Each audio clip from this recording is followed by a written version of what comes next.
Happy New Year po sa ating lahat. 2025 na. Grabe ang bilis ng panahon. Pero bago nating salubungin at bago nating harapin ang mga bagong hamon ng taon 2025, ay balikan muna natin ang nakaraang taon. 2024 para sa atin sa lungsod ng Pasig, masasabi po natin na 2024 ay isang year of breakthroughs. Talaga naman ang dami nating napagtagumpayan, ang daming nangyaring maganda ng taon 2024. Ito po ang ating top 10 highlights para sa 2024. Alam nyo, medyo nahirapan po ako na i-distill ito sa 10 highlight lamang kasi talagang ang daming magandang nangyari ng taon 2024. Pero ito na po sila. In no particular order, simulan po natin sa number 8, milestones in our human resources dito sa LGU ng Pasig. Ang pinaka-highlight natin dito, bagamat marami, malawak yung reforma natin sa HR, ay sa kauna-unahang pagkakataon sa lokal na pamahalaan ng Pasig, mas marami na tayong regular or permanent employees kumpara sa contractual, yung casual at job order natin. Ito po yung datos natin. Noong 2018, nasa 14% lang po ang regular employees sa LGU. Ngayon po, nasa 56% na po tayo. Mas marami na tayong permanent and regular.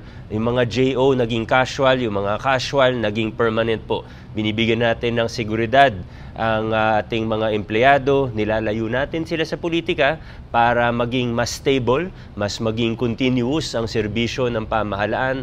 Number 3, the rise of the Pasig City Sports Program. Nakaka-proud ang mga atletang Pasigenyo, lalo na ang mga kabataang atletang Pasigenyo. Sa lahat ng LGU, sa Batang Pinoy 2024 sa Puerto Princesa, tayo ang nag-number 1 with 103 golds or a total of 276 medals. Sa Philippine National Para Games naman, nag-number 1 din tayo. 45 ang gold natin doon, 108 total medals po. At special mention sa ating pamantasan ng lungsod ng Pasig o PLP na gumanda at naging mas holistic ang sports program this year. Sa LCUAA, naka 16 golds or 36 medals din po sila. Number 9, malaki ang progreso natin sa mga proyekto sa pabahay at palupa. Nag-uumpisa na po ang 2 vertical housing project natin. Nagsimula na ang construction sa Barangay Santolan, sa Tawiran, para sa mga matatamaan ng revetment wall. At may award na rin po ang ating kontrata para sa Daang Bangka. Dito naman po yung para sa mga Rosario Floodway na nag-umpisa bilang People's Plan at ngayon, LGU na po ang magpapagawa. Marami rin po tayong mga horizontal project. Kasama po rito yung mga programa natin sa palupa. Marami tayong problema sa Pasig, sa lupa sa Pasig na dekada-dekada ng problema pero ngayon lang po naayos. Simula 2019 talagang inisa-isa po natin yung mga problema sa lupa. May mga nasettle na po tayo gaya ng sa Ismar sa Kalawaan, Land for the Landless sa Palatiw, tayo naman sa Pinagbuhatan, sa Bambang may ilan din tayo at marami pa pong iba. Yung sa palupa natin, siyempre, naayos yung problema. Next step po, ipapasok naman natin ito para talaga mapasa kanila na ang lupa sa Local Community Mortgage Program ng lungsod ng Pasig. At good news, kakapasa lang ng City Council natin sa Local CMP Ordinance. Ibig sabihin, popondohan yan ng lokal na pamahalaan. Lokal na pamahalaan lang din ang kausap ng mga tao. Wala na pong hadlang para mapasa kanila ang lupang kinatatayuan ng mga bahay nila. Number 1, ang conversion ng Pasig City Children's Hospital o Child's Hope tungo sa isang general hospital. Ang pangalan po ay Pasig City Hope Medical Center. Kasama ng conversion nito ay ang major renovation. Ang layunin natin dito ay yung expansion ng services para mas marami tayong Pasigenyo na matutulungan. Ano po ba yung mga services na i-expand natin? Una po sa lahat, palalakihin natin ang emergency room. Alam naman natin, ito talaga yung problema sa maraming pampubliko at pati pribadong ospital. Pangalawa, dadagdagan natin ang mga services para hindi lang pambata, kundi yung mga medical, surgical, and OB-GYN services natin.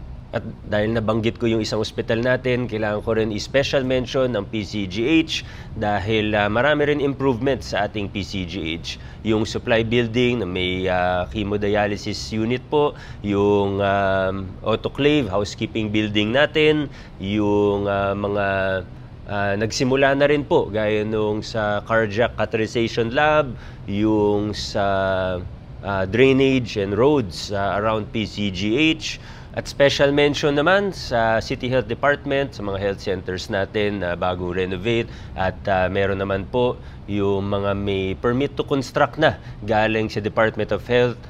Kasama po rito sa mga next project natin yung infirmary sa Nagpayong. Number 2, kasama sa disaster preparedness efforts natin na mahagi ang DRMO ng mga go bag para sa bawat pamilya Pasigenyo. Tingnan niyo po yung laman ng ating go bag. Konting trivia lang, less than 1,000 pesos lang po yan, pero talagang maganda pa rin ang quality. Similar sa pamaskong handog, pinapakita natin na ang serbisyo ng pamahalaan ay hindi lamang para sa iilan lang. Posible yung serbisyo na hindi dumadaan sa kung sino lang yung malakas o sa leader, sa organisasyon, kundi para sa lahat. Ang bawat pamilya Pasigenyo ay merong emergency go bag. Number 4, fire trucks, patient transport vehicles, so ambulansya at service vehicles para sa ating mga barangay. At syempre para na rin sa mga opisina ng ating lokal na pamahalaan. Number 5, ang ating special permit ordinance para sa CFEI. CFEI ang ating Certificate of Final Electrical Inspection. Alam naman po natin na matagal ng problema ito. Hindi lang sa Pasig, pero talagang may time. Pag pumapasok ako sa opisina ko, halos araw-araw may nakausap ako na nag-a-apply sa Meralco kaso hindi po mabigyan dahil may problema sa lupa, may konting issue. Dito po sa ating Special Permit Ordinance, 937 na ang nabigyan ng LGU ng special or temporary permit. Kinikilala pa rin natin ang karapatan ng may-ari ng lupa, pero habang nandoon po yung mga residente, ay gusto naman natin magkaroon sila ng tama at legal na koneksyon. Number 6, patuloy natin pinalalakas ang level ng pakikilahok ng taong bayan sa paggugobyerno, participatory governance, kung saan magiging mas inklusibo ang pag-unlad ng ating mahal na lungsod.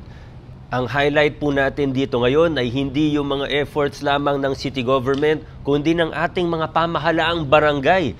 Na pilot test na po natin sa 5 barangay, yung barangay development planning, yung resource appraisal po natin, or participatory resource appraisal. Sa 5 barangay, ito po yung Santolan, Santo Tomas, San Miguel, Manggahan, at Kapitolyo.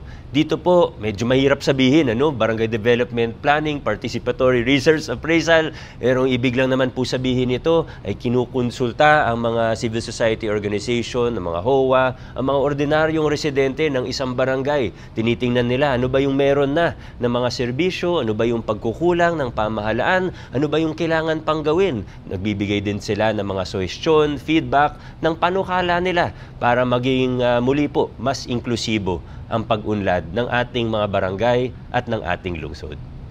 Number 7, improvements at the Maybunga Rainforest Park. Unang inauguration, January 2024, yung Senior Citizen Park sa Rainforest, yung pavilion, yung multipurpose. Nagtapos din tayo ng taon, December, ang huling inauguration naman natin sa Rainforest din, yung lagoon at campsite naman. At para sa akin, yung mga improvements natin sa Rainforest ay, magandang puntahan. Alam nyo ba na top 10 tourist attraction sa buong Metro Manila in terms of foot traffic ang Maybunga Rainforest Park? Pero para sa akin, higit pa ron, isang indikasyon po yung mga nagawa ngayong taon o noong 2024, yung improvements din ng ating engineering department. Naging mas maayos ang ating pagpaplano, naging mas responsibo sa pangangailangan ng end user, pati yung mga bagay katulad ng accessibility. Makikita natin to hindi lamang sa mga nabanggit natin proyekto sa Rainforest, kundi sa lahat ng iba pa nating proyekto sa mga infrastructure projects natin sa ating lungsod nitong nakaraang taon. Alam niyo naman po yung hamon na hinarap natin mula 2019 sa paglilinis ng ating pamahalaan. Hindi lang natin basta tinanggal yung kickback, kundi inayos natin ang proseso para maging mas malinis at mas responsibo sa pangangailangan ng Pasigenyo at ng mga end users natin, yung mga infrastructure projects. Ngayon nagbubunga na yung mga pinaghirapan natin na pagbabago at reforma sa ating lokal na pamahalaan. Marami po tayo, nakita natin, halos every week, may ilang buwan, no? Halos every week, may mga inauguration tayo na kalsada, may inauguration tayo na road reblocking, asphalting, bagong drainage, rehabilitation ng iba't ibang proyekto. Ang pinaka-exciting pa po rito ay, oo, marami nang natapos noong 2024, pero mas marami pa po yung mga nagsisimula pa lang o kakasimula lang, yung mga ongoing at yung mga para sa susunod na taon naman. Pag nagka-time ako next week o next week, papakita ko sa inyo, gagawa rin ako ng video tungkol sa mga upcoming projects o things to look forward to for 2025. Actually, ang dami nating patapos na. Ngayong January, ang dami na naman inauguration. And last but not the least, syempre hindi natin pwede kalimutan ang larangan ng edukasyon. At number 10, expansion of our Pasig City Scholarship Program. Nasa humigit kumulang 25,000 scholars na po tayo sa ating LGU. At syempre, ang pinaka-highlight natin dito ay ang Pag-asa Scholarship Program na may more than 1,000 scholars na rin. At yung mga scholar natin sa ilalim ng Pag-asa Scholarship Program, hindi lang basta maliit na allowance ang binibigay sa kanila, kundi sagot ng LGU ang buong tuition nila sa Pasig Catholic College at Arellano University, Pasig. Meron tayong City College, pero nakita natin na maraming nag-a-apply na hindi po natatanggap dahil puno na ang PLP. Imbis na gumawa pa tayo ng bagong campus, maghahanap pa tayo ng lupa, magpapatayo pa tayo, tinap natin. Sa totoo, mas nakatipid pa po tayo rito. Tinap natin yung dalawang nabanggit kong college sa Pasig City at hopefully this coming school year, 2025, may idadagdag po tayong isang university. Ayan po mga Pasigenyo, ang ating top 10 highlights para sa taong 2024. Ito lang naman yung mga napili ko na top 10. Baka kayo, may iba pa kayong top 10. Pero bago ko po tapusin ang video na ito, may mga honorable mention po tayo. Ipa-fast forward ko na lang para mabilis yung paglipat natin sa temporary City Hall. Konti na lang yung steps na kailangan natin gawin para masimulan ang new Pasig City Hall, mga improvements natin sa pamantasan o PLP, digitization of patient records sa ating mga health centers, ang ating malusog na Batang Pasigenyo 2.0, nakasama na ang medical checkups po ng mga bata, x-ray, blood test, vision or eye test, etc. Ang ating Galing Kabataan Awards sa pangunguna ng SK Federation at LYDO po natin. First Gawad Kabataan Awards, nakasama po yung pilot ng Seal of Good Youth Governance. Congratulations sa Barangay Pinagbuhatan, Barangay Pineda na nag-gold dito sa Seal of Good Youth Governance. At congratulations din sa mga nag-silver, bronze at sa lahat ng mga nakilahok dito sa bagong or sa pilot na seal ng SK and LYDO. Meron tayong bagong public-private partnership para sa mga poles o poste na i-repeat yung signal sa mga mahihinang signal na area sa Barangay Pinagbuhatan at sa Central Business District po natin. Dahil naman po sa batas na naipasa ni Congressman Romulo, ang July 2 ay isa ng regular na special non-working holiday. Hindi na tayo mag-aantay ng presidential proclamation taon-taon. At last but not the least, hindi kasi ako ganun kahilig sa mga awards, pero syempre ito rin po yung simbolo o pagkilala sa ating mga kawani kung paano sila nagtrabaho at ano yung mga ginawa nila sa buong taon. Kaya ito po yung iilan sa mga awards na nakuha ng LGU. Mga kapwa ko Pasigenyo, kung ang 2024 ay naging year of breakthroughs, ang dami talagang breakthrough. Ang 2025 naman, sa palagay ko, ay magiging year of growth. Pagpapalawak ng mga programa katulad ng local senior pension at marami pang iba. Kaya tuloy-tuloy lang po tayong magtatrabaho. Salubungin natin ang bagong taon, ang buong sigla, na punong-puno ng pag-asa.